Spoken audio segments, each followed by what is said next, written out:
Hello friends, in the earlier classes of equity valuation we have done the different models like your Gordon model, Walters model, Modigliani and Miller's model, and this is in this class we are going to do the free cash flow model. This free cash flow model and another one model is there, CAPM model. This CAPM model is not so much important or it is used practically, but this dividend growth model which we have already done, that is all these models, Walter, Gordon, all these things, that are very relevant and frequently used by in a company in a practical sense. But for this is also a model which is now presently it is being used when the company, when the government, everybody is conscious about the liquidity, because this model consider liquidity as the primary concern for valuation of equity. So the liquidity is the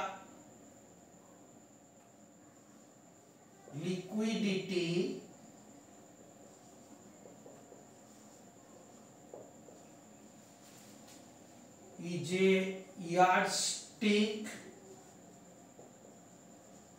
for valuation of business. Valuation of business. In this case, this is, in short, it is called free cash flow for equity shareholder. Free cash flow to equity. This is also called the cash available.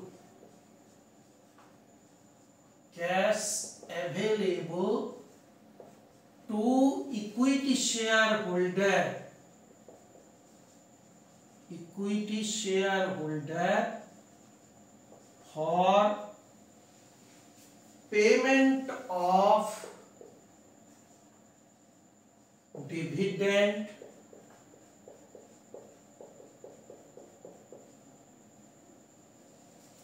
buyback,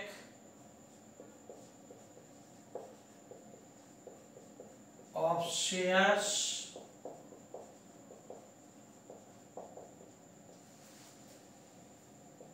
capital asset, investment,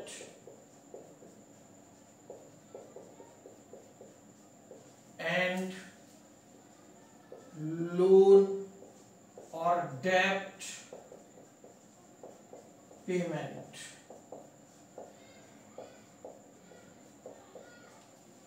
Now the cash available to equity shareholder for dividend payment, for buyback of share, capital asset in investment, that is purchase of capital asset, and loan or debt repayment. How much is the cash available for this? As we know, as the more cash are available, the company will be in a more liquid condition to meet all these criteria. Let me tell you one very pertinent example.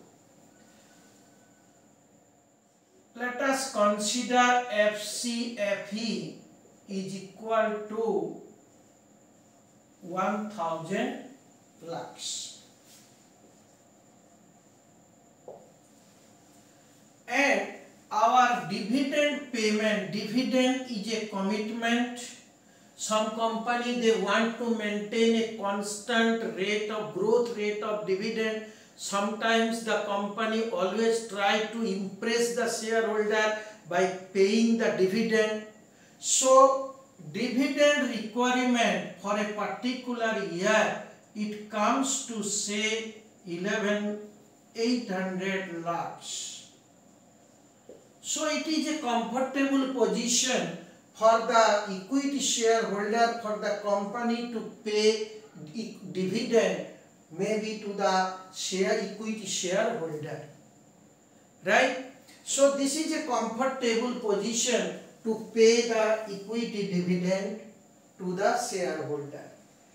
After payment of dividend, again also 200 lakhs are remaining that can be utilized for all other things.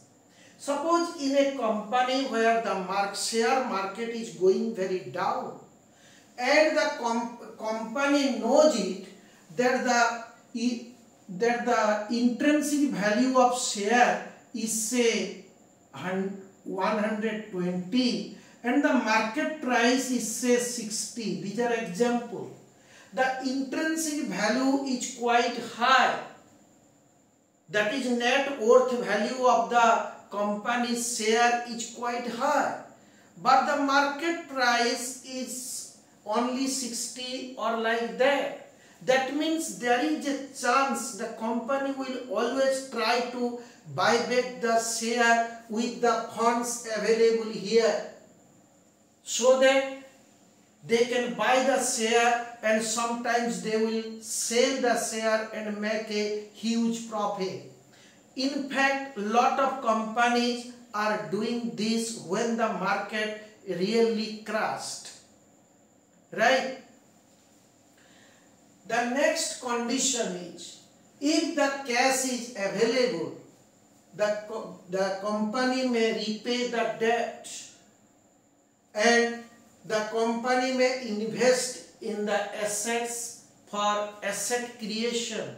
Asset creation is necessary for expansion of the business, right? So this is the case when the Fcfe, that is equity cash, is available equity cash for equity shareholder is more than the commitment, more than the requirement or equal to requirement.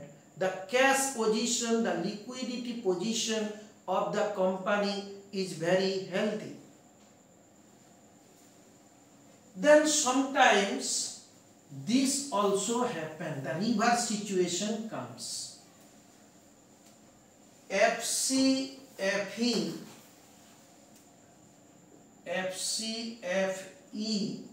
is less than your dividend payment plus buyback plus etc. as I have told you. Suppose this Fcfe is your 800 lakhs, your dividend payment is 1000 lakhs and you have a targeted buyback of say 200 lakhs. Now in this situation the free cash flow for equity is only 800, but the dividend payment requires 1000. So where the money will come?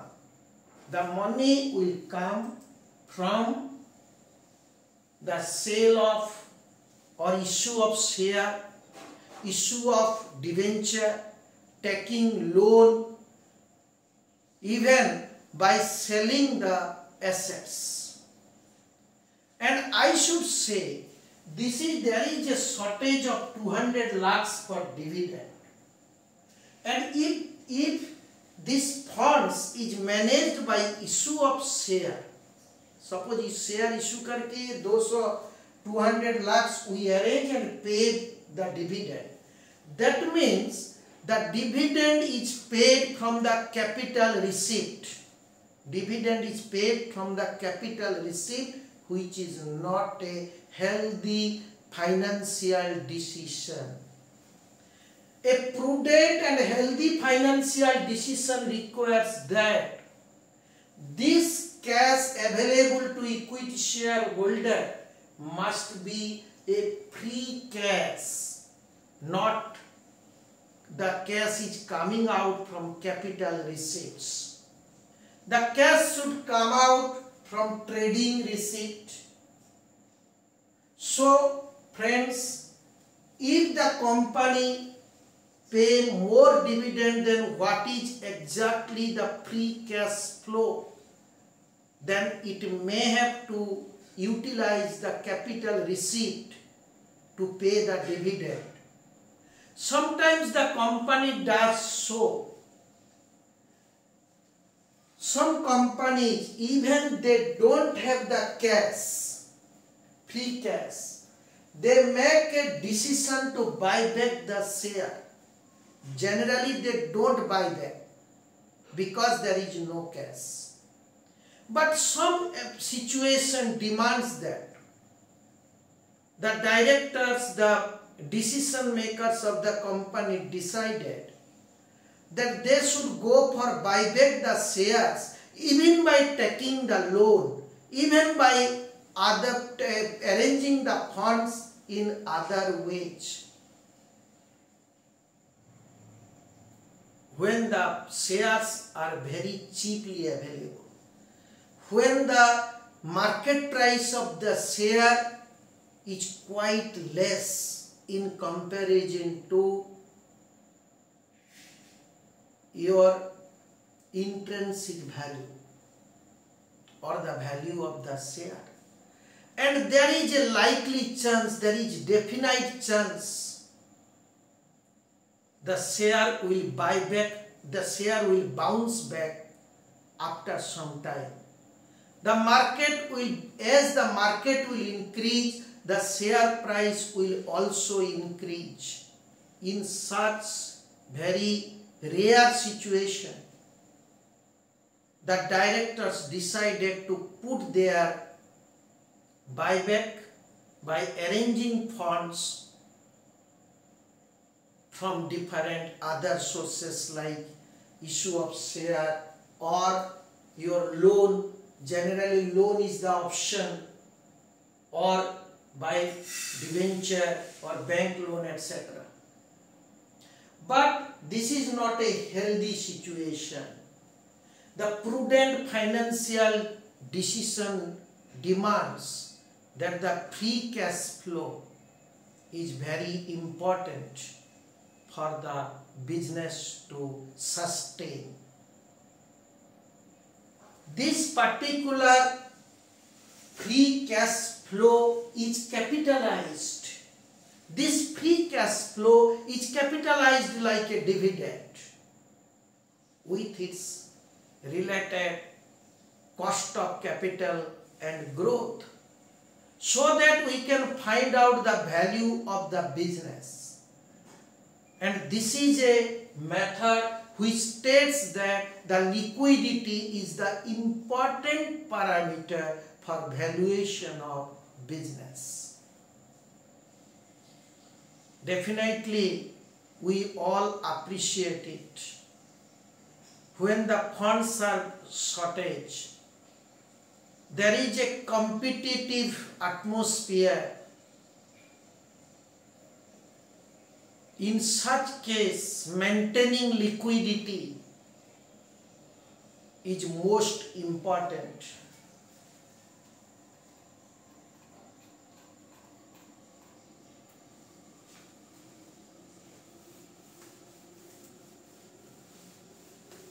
Then we shall see in what situation this model is applicable.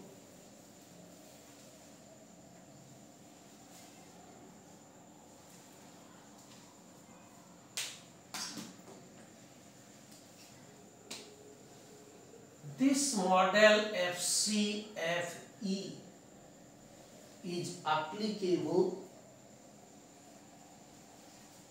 mainly in two situations. One,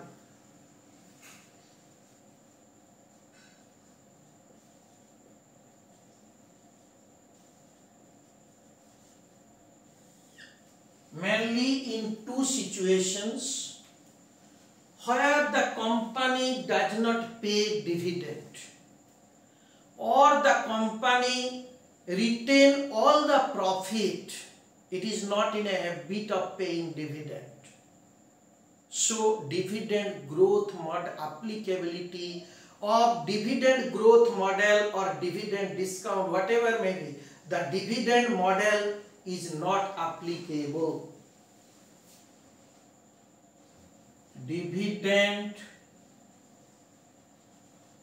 payout nil. Dividend payout is nil.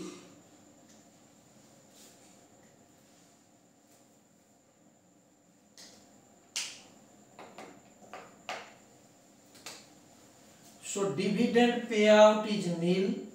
Another case is, that means we cannot have applied this dividend model or dividend model of equity valuation. We cannot apply. The second position is the risk profile. This model is applicable where the beta is greater than or less than 1. Either equal to or less than 1. Beta. Friends, the beta is a measure of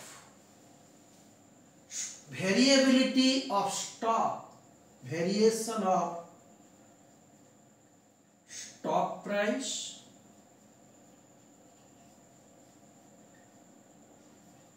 divided by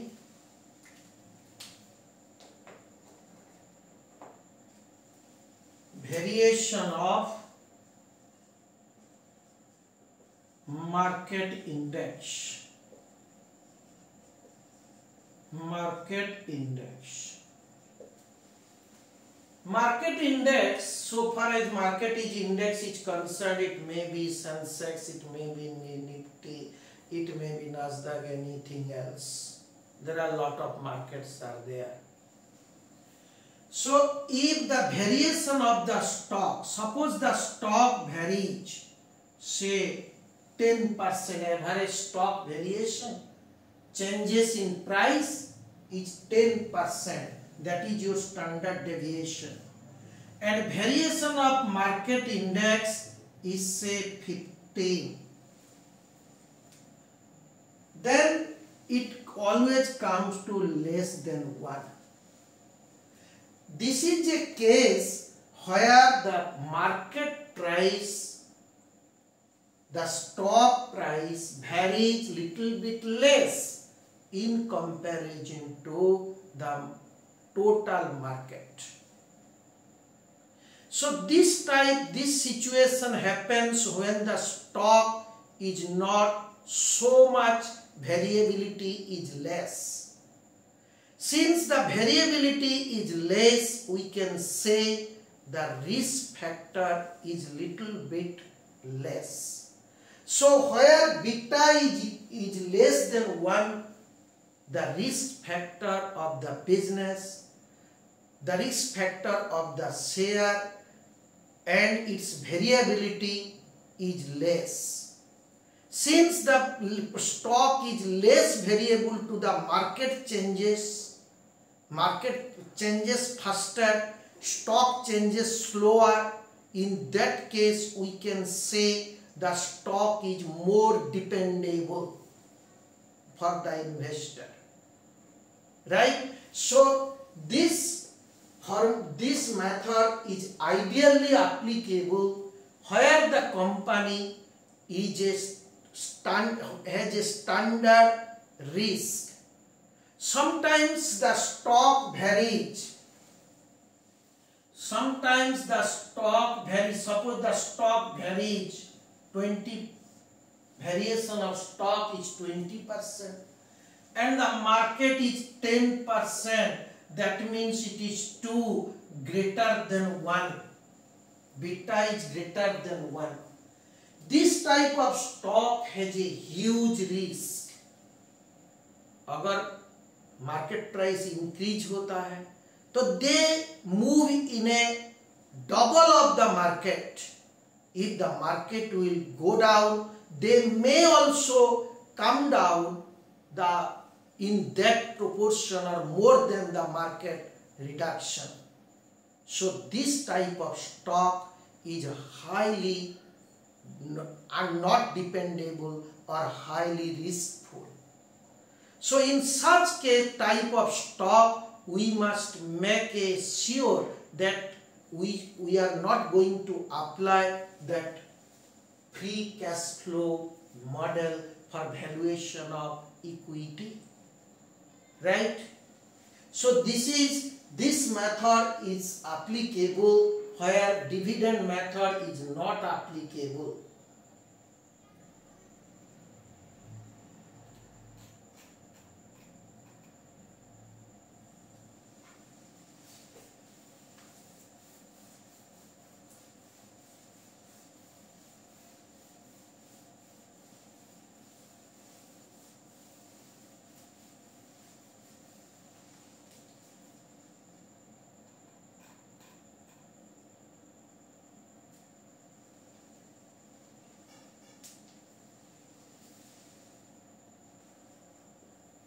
Fcfe is significantly greater than dividend and all others. It is a financial stable position always. Fcfe is less than dividend plus all others, like we have already discussed, like your buyback of share, like your capital investment money is necessary, like your loan repayment, all other things. If this is a case, in such situation, the company finance liquidity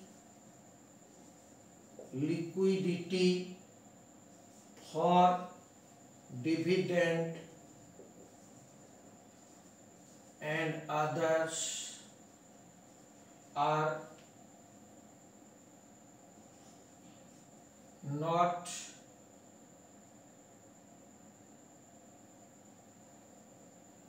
good. That means liquidity is not good. So this may lead to,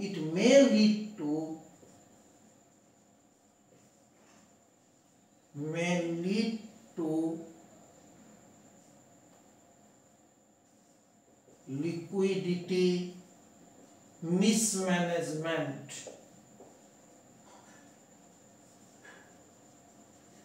How mismanagement? That is important. Suppose I issue shares, as I have already told you, the Fcfe is 800 lakhs and our dividend payment is say 1000 lakhs, right? In such case, the company issue share, take a loan or sell the fixed asset or land and building, etc. to arrange the funds for payment of dividend. This means it is a financial mismanagement, liquidity mismanagement, because we are paying 200 lakhs of dividend out of capital receipt, which should not be. Therefore, this method is more prudent in the modern times than most of the other methods. Every method has got its own limitation, own assumption, and this has also some assumption and limitation. But liquidity position hisab se ye method is a better one. Now, how to use this particular free cash flow for growth of, that is for valuation of your equity. Let us come to this particular model. Depends on, it takes its inspiration or based on, this model is based on your Gordon model.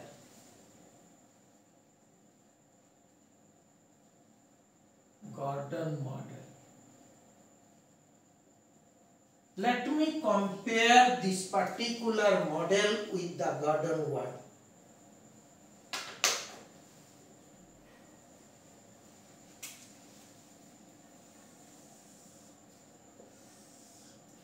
As per Gordon model,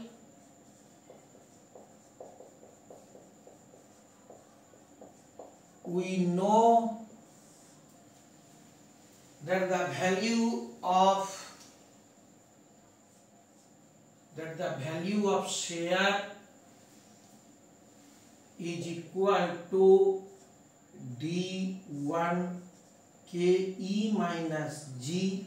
Sometimes we write D1 R minus G. This is R is the internal rate of return, G is the growth, and D1 is the dividend at the end of the current year, or dividend for the next year. Now,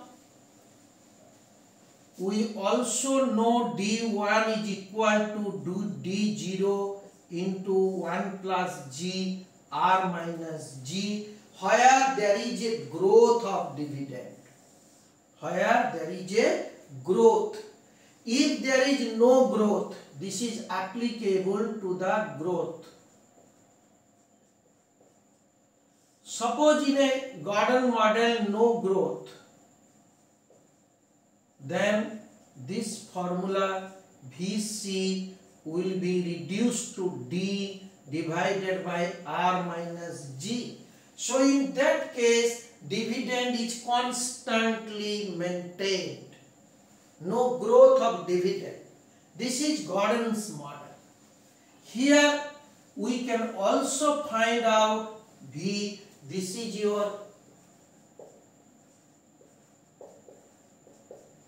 our Fcfe model. In this case, Vc is equal to your expected free cash flow, that is Fcfe divided by R minus G, where Fcfe equal to your free cash flow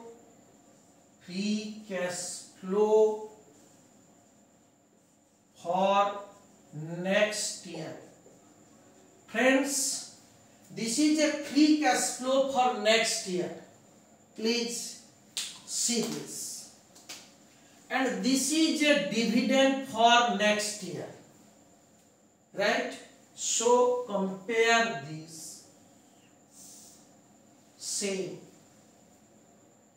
And if we think that the free cash flow of the last year is given, if Fcfe for last year is given, then our formula will be Fcfe into 1 plus growth divided by R minus G. Friends, this Fcfe is equal to D0. D0 is the dividend of the last year. This is the Fcfe of the last year. So in this way, we can find out the value of the business based on your free cash available to the firm. Free cash available to the firm. right?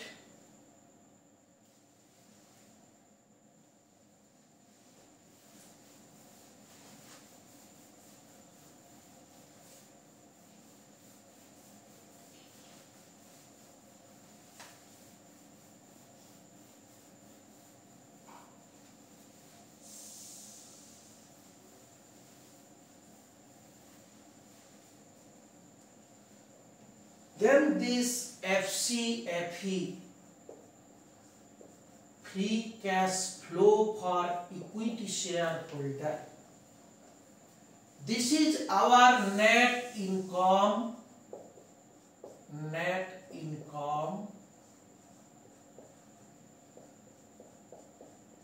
after interest expense. Obviously, net income is derived after interest is debited, interest is provided for, or interest is paid, provided for or debited. Then comes the depreciation plus and amortization. That is, depreciation is a non-cash expenditure. If we debit depreciation to the income statement, the profit reduces, but the cash position does not reduce. If we debit salary, the profit reduces as well as the cash either reduced or it will be reduced. But by debiting depreciation, preliminary expense written off, patent, copyright, goodwill written off, definitely the profit reduces, but the cash position of the current year does not reduce. Hence, these are non-cash expenditure. Therefore, we are adding this to find out the cash position. Suppose a business has got profit of 1,000 lakhs, depreciation is 30 lakhs. There is no creditor, no debtor, no payables, no receivable. Then the cash in hand will be, and there is no opening cash in hand. Then the cash in hand will be 1,030, not 1,000, because this is a non-cash expenditure. Then we come to plus or minus working capital changes. Friends, working capital means CA minus CL. Suppose the working capital CA is 1,000, CL is 800. That means the working capital is 200. As the working capital increase from one year to other year, increase in working capital, that means it is a decrease in cash. How does it happen? Suppose my cash current asset increase, then only working capital will increase. Suppose the stock, debtor, these are increasing. That means stock is in the form of cash which is illiquid. Stock is there. My money is left with the customer. But in my pocket, there is no money. So if my liquid cash is kept in the form of stock, in the form of debtor, in the form of other current assets, then it is a application of cash. It will be minus. Suppose the current liability is greater than current asset. What does it happen?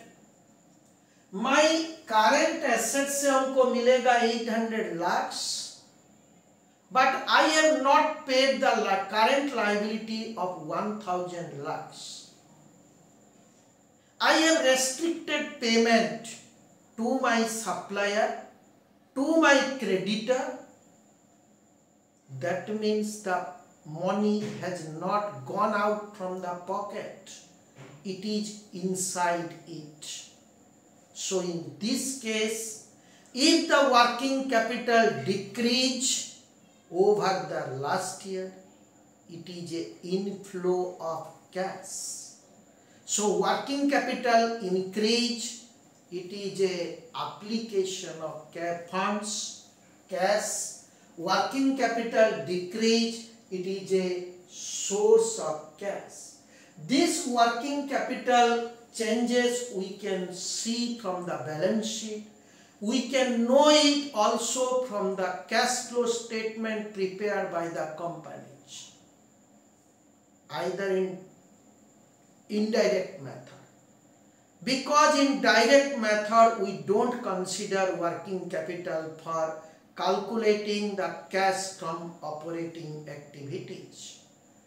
As per accounting standard 3, if the cash flow statement is prepared in indirect method, we put it there to the net profit and your depreciation, etc. After that we put the changes in working capital. So that changes in working capital we can get it from the company's cash flow statement prepared by indirect method. Otherwise, we have to take the informations and we have to find out what is the working capital change.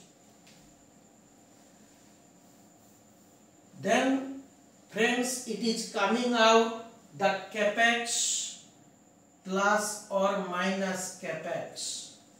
Capex is a form of capital expenditure or acquisition of asset.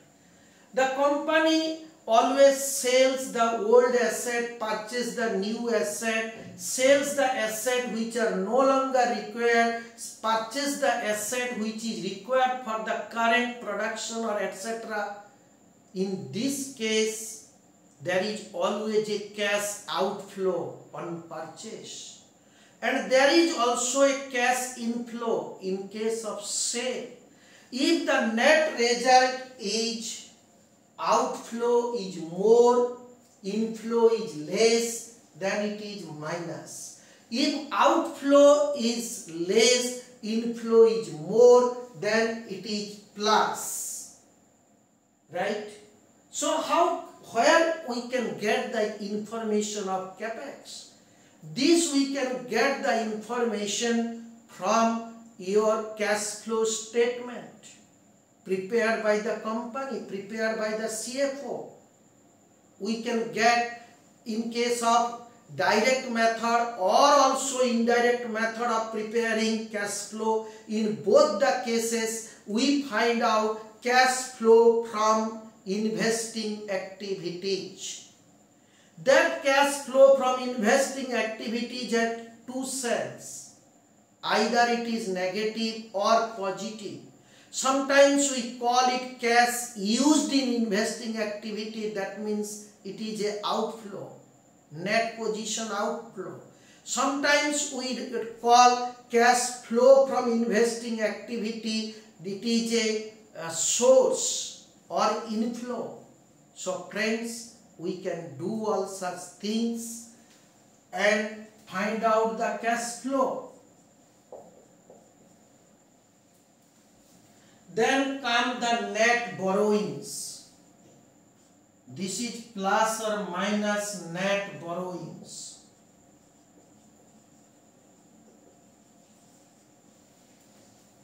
In case of net borrowings, we always consider how much we pay that is loan repayment and loan taken.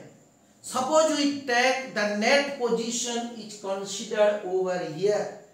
If the net, that is your financing activity. So friends, this is relating to investing activity. This is relating to financing activity. We can get the information from the cash flow statement as well. So either it will be a net position is inflow or a net position is outflow. If it is inflow, you please make it addition. If it is outflow, you please make it minus. Right? So this is a case over here. Let me tell you, this is after doing this, we can find out the free cash flow for the equity shareholder. This is the free cash flow for equity shareholder. In calculating this, we have not considered the dividend payment. Friends, then here comes another one, that depreciation and amortization. In some companies, the depreciation and amortization is separately given in the income statement. So, for calculating the free cash flow for equity shareholder, we have to just take the figure from the income statement. And sometimes some companies, they include the depreciation and amortization with the cost of goods sold. They don't show it separately. Then we have to go through the detailed schedules attached to the financial statement and we can get it. If we don't get the information from the schedule or from the income statement relating to depreciation and amortization, then we have to take the information from cash flow statement.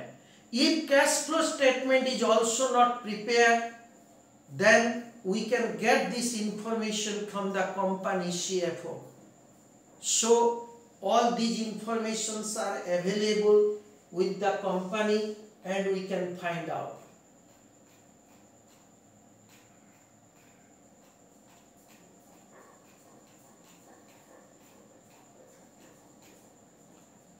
In this case, we must be sure only the net position we have to take. That is your issued minus debt paid net position. That is issued or debt taken minus debt paid. That is applicable to your net borrowings. Net position issued minus debt paid. We can also find out, this is a free cash flow determination from net income, and generally we apply these fundamentals to find out the Fcfe. Sometimes we also approach the calculation from the EBIT. In such case, we can just write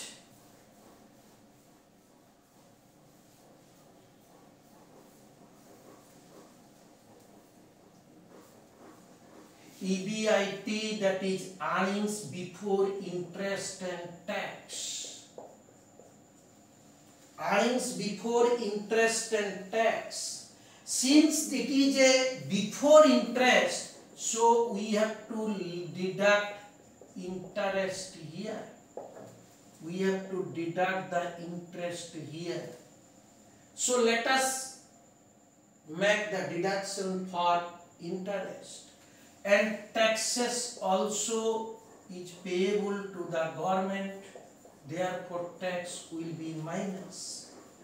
And after this we can find out, then we shall go for your plus depreciation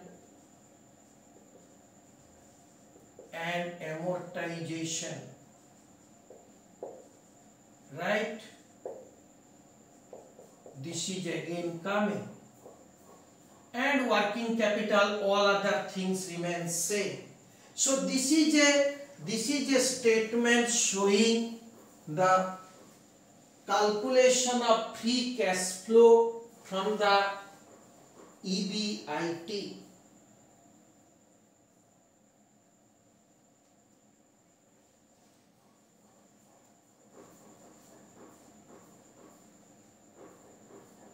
This is a calculation of free cash flow from the EBIT.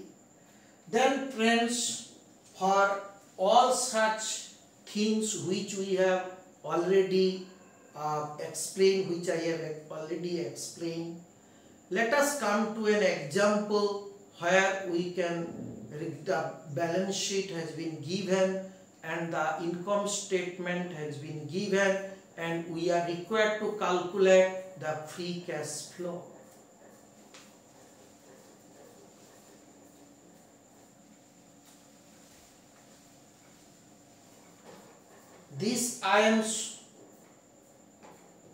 These notes are left with the students and those who don't have the study mates.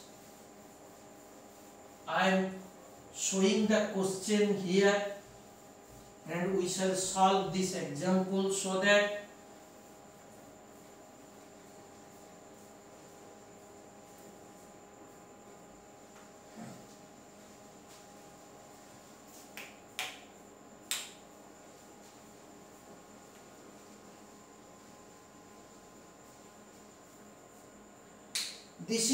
please note down this question as well, since if you don't take out the question, then it will be difficult for you to again understand it, right? So this is a sales and this is operating cost excluding depreciation. Then we get the earnings before depreciation, interest and tax. Less depreciation, we get EBIT. Less interest expense, we get EBT, and tax is deducted, we get the EAT, earnings available to equity shareholder, right? So this is the net profit, net income. Then this is the balance sheet they have given. The liability side, shareholder equity, there is an increase of shareholder equity of 130, interest bearing debt remain constant, other liabilities, so total is this much, and assets is 140 gross, it become 180, that means friend, the gross fixed asset increases by 40, and depreciation is 20, now it is 60, so net fixed asset is 120, right? So net fixed asset does not change, the depreciation changes by 40 lakhs and gross fixed asset also increases by 40 lakhs. And current asset is this much, cash in hand is 30, and total cash in hand increases by 30, total is 200 and 230. And our question is calculate the free cash flow for equity shareholder. So let us calculate the free cash flow for the equity shareholder. So you have taken the question.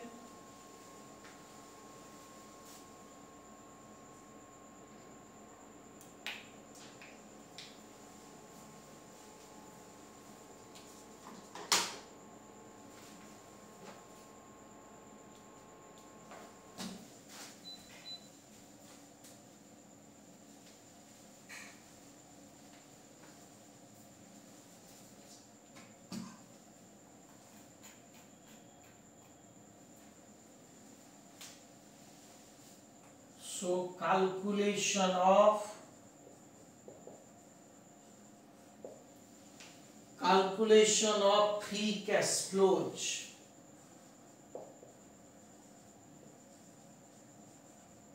Cash flows, or we can say free cash flows to equity shareholder.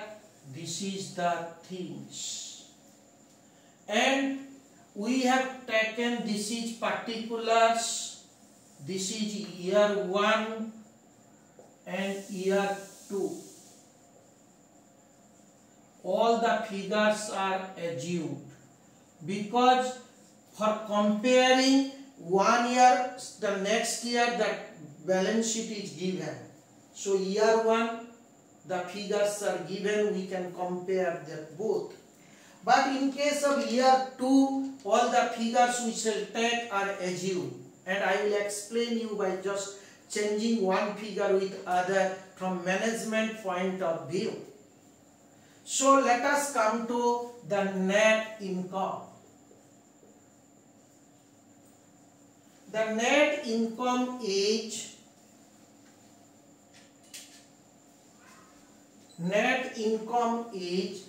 it was 30 lakhs, and also we consider that there is no change here. This we get from the income statement, and for the next year the figure is not there. We just assume that it is remaining constant. Depreciation, we will add depreciation here, and the depreciation is 40 because it was 140 and 180, so the depreciation was 40. Also we assume that it remained constant. Then cash flow, it comes to cash flow from operation. This is your cash flow from operation. This is 70. This is also 70. Then there is a gross capital expenditure. Gross capital expenditure, it was 140. Gross fixed asset, it becomes 180. Just please see the question. So gross capital expenditure, 140 was the gross asset, it becomes 180. So there is a 40 lakhs of outflow. So 40 lakhs of outflow, here also the same. And working capital increase, this is 30. If working capital increase, it is an application of cash.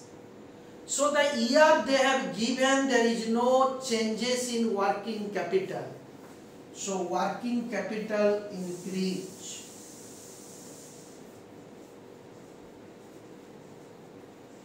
Here there is no change. This we have assumed that there is an increase in working capital.